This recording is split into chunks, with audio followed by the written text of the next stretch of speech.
بسم اللہ الرحمن الرحیم۔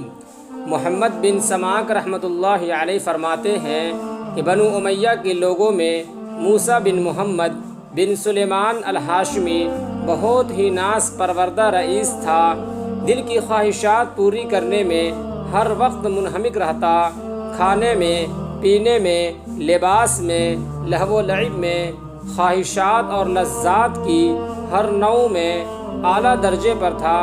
لڑکے لڑکیوں میں ہر وقت منہمک رہتا، نہ اس کو کوئی غم تھا نہ فکر، خود بھی نہایت ہی حسین چاند کے ٹکڑے کی طرح تھا۔ اللہ تعالیٰ شانہ کی ہر نوع کی دنیاوی نعمت اس پر پوری تھی۔ اس کی آمدنی 3,03,000 دینار اشرفیہ سالانہ تھی، جو ساری کی ساری اسی لہو و لعب میں خرچ ہوتی تھی۔ ایک اونچا بالا خانہ تھا جس میں کئی کھڑکیاں تو شار عام کی طرف کھلی ہوئی تھی، جن پر وہ بیٹھ کر راستہ چلنے والوں کے نظارے کرتا، اور کئی کھڑکیاں دوسری جانب باغ کی طرف کھلی ہوئی تھی، جن میں بیٹھ کر وہ باغ کی ہوائیں کھاتا، خوشبوئیں سونگھتا۔ اس بالا خانے میں ایک ہاتھی کا دانت قبا تھا جو چاندی کے میخوں سے جڑا ہوا تھا، اور سونے کا اس پر جھول تھا۔ اس کے اندر ایک تخت تھا، اس پر موتیوں کی چادر تھی، اور اس ہاشمی کے سر پر موتیوں کا عمامہ تھا۔ اس قبا میں اس کے یار و احباب جمع رہتے، خدام ادب سے پیچھے کھڑے رہتے، سامنے ناچنے گانے والیاں قبا سے باہر مجتمع رہتی۔ جب گانا سننے کو دل چاہتا، وہ ستارے کی طرف ایک نظر اٹھاتا اور سب حاضر ہو جاتے، اور جب بند کرنا چاہتا ہاتھ سے ستارے کی طرف اشارہ کر دیتا، گانا بند ہو جاتا۔ رات کو ہمیشہ جب تک نیند نہ آتی یہی مشغلہ رہتا تھا، اور جب شراب کے نشے سے اس کی عقل جاتی رہتی، یاران مجلس اٹھ کر چلے جاتے، وہ جون سی لڑکی کو چاہتا پکڑ لیتا اور رات بھر اس کے ساتھ خلوت کرتا۔ صبح کو وہ شطرنج، چورس وغیرہ میں مشغول ہو جاتا۔ اس کے سامنے کوئی رنج و غم کی بات، کسی کی موت، کسی کی بیماری کا تذکرہ بالکل نہ آتا۔ اس کی مجلس میں ہر وقت ہنسی اور خوشی باتیں، ہنسانے والے قصے اور اسی قسم کے تذکرے رہتے۔ ہر دن نئی نئی خوشبوئیں جو اس زمانے میں کہیں ملتی، وہ روزانہ اس کی مجلس میں آتے۔ عمدہ خوشبوؤں کے گلدستے وغیرہ حاضر کیے جاتے۔ اسی حالت میں اس کے 27 برس گزر گئے۔ ایک رات کو جب وہ حسب معمول اپنا قبا میں تھا، دفعتاً اس کے کان میں ایک ایسی سرولی آواز پڑی جو اس کے گانے والوں کی آواز سے بالکل جدا تھی، لیکن بڑی دلکش تھی۔ آواز نے کان میں پڑتے ہی اس کو بے چین سا کر دیا۔ اپنے گانے والوں کو بند کر دیا اور قبا کی کھڑکی سے سر باہر نکال کر اس آواز کو سننے لگا، اور آواز کبھی کان میں پڑ جاتی، کبھی بند ہو جاتی۔ اس نے اپنے خدام کو حکم دیا کہ یہ آواز جس شخص کی آ رہی ہے اس کو پکڑ کر لاؤ۔ شراب کا دور چل رہا تھا۔ خدام جلدی سے اس آواز کی طرف دوڑے اور اس آواز کو تلاش کرتے کرتے ایک مسجد میں پہنچے، جہاں ایک نوجوان نہایت ضعیف بدن، زرد رنگ، گردن سوکھی ہوئی، ہونٹوں پر خشکی آئی ہوئی، بال پراگندہ، پیٹ کمر سے لگا ہوا، دو ایسی چھوٹی چھوٹی لنگیاں اس کے بدن پر کہ ان سے کم میں بدن نہ ڈھک سکے، مسجد میں کھڑا ہوا اپنے رب کے سامنے مشغول تلاوت کر رہا تھا۔ یہ لوگ اس کو پکڑ کر لے گئے، نہ اس سے کچھ کہا نہ بتایا۔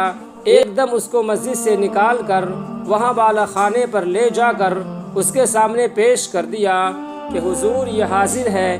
وہ شراب کے نشے میں کہنے لگا، یہ کون شخص ہے؟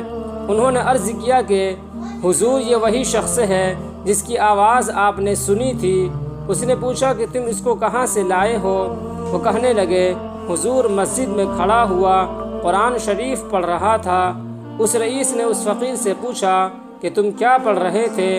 اس نے اعوذ باللہ من الشیطان الرجیم اور بسم اللہ الرحمن الرحیم کے بعد چند آیتیں پڑھی۔ وہ ہاشمی رئیس فقیر کا کلام سن کر اپنی جگہ سے اٹھا اور فقیر سے معانقہ کیا اور خوب چلا کر رویا اور اپنے اہل مجلس کو کہہ دیا کہ تم سب چلے جاؤ، اور فقیر کو ساتھ لے کر صحن میں گیا اور ایک بوریے پر بیٹھ گیا اور اپنی جوانی پر نوحہ کرتا رہا، اپنی ہلاکت پر روتا رہا اور اس کو نصیحت کرتا رہا یہاں تک کہ صبح ہو گئی۔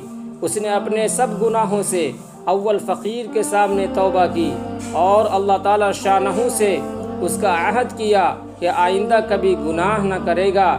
پھر وہ دوبارہ دن میں سارے مجمع کے سامنے توبہ کی اور مسجد کا کونا سنبھال کر اللہ تعالی شانہ کی عبادت میں مشغول ہو گیا اور اپنا وہ سارا ساز و سامان، مال و متاع سب فروخت کر کے صدقہ کر دیا اور تمام نوکروں کو موقوف کر دیا، اور جتنی چیزیں ظلم و ستم سے لی تھی سب اہل حقوق کو واپس کیے، غلام اور باندیوں میں سے بہت سے آزاد کیے اور بہت سے فروخت کر کے ان کی قیمت صدقہ کر دی، اور موٹا لباس اور جو کی روٹی اختیار کی، تمام رات نماز پڑھتا، دن کو روزہ رکھتا، حتیٰ کہ بزرگ اور نیک لوگ اس کے پاس اس کی زیارت کو آنے لگے، اور اتنا مجاہدہ اس نے شروع کر دیا اپنے حال پر رحم کھانے کی اور مشقت میں کمی کرنے کی فرمائش کرتے اور اس کو سمجھاتے کہ حق تعالی شانہ نہایت کریم ہے،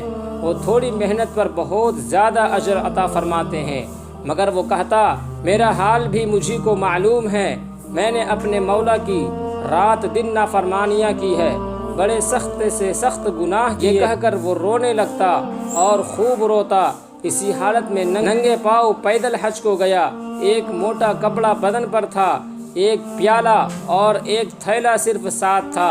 اسی حالت میں مکہ مکرمہ پہنچا اور حج کے بعد وہیں قیام کر لیا، وہیں انتقال ہوا۔ مکہ کے قیام میں رات کو حتیم میں جا کر خوب روتا اور گڑ گڑاتا اور کہتا کہ میرے مولا، میری کتنی خلوتیں ایسی گزر گئی جن میں نے تیرا خیال بھی نہ کیا، میں نے کتنے بڑے بڑے گناہوں سے تیرا مقابلہ کیا، میرے مولا میری نیکیاں ساری جاتی رہی کہ کچھ بھی نہ کمایا اور میرے گناہ میرے ساتھ رہ گئے۔ ہلاکت ہے میرے لیے اس دن جس دن تجھ سے ملاقات ہوگی، یعنی مرنے کے بعد میرے لیے ہلاکت پر ہلاکت ہے، یعنی بہت زیادہ ہلاکت ہے۔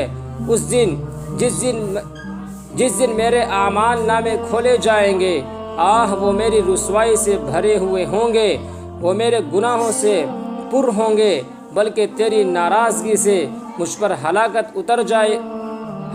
اتر چکی ہے، اور تیرا عتاب مجھ پر ہلاکت ہے، جو تیرے ان احسانوں پر ہوگا جو ہمیشہ تو نے مجھ پر کیے، اور تیری ان نعمتوں پر ہوگا جن کا ہمیشہ میں نے گناہوں سے مقابلہ کیا، اور تو میری ساری حرکتوں دیکھ رہا تھا۔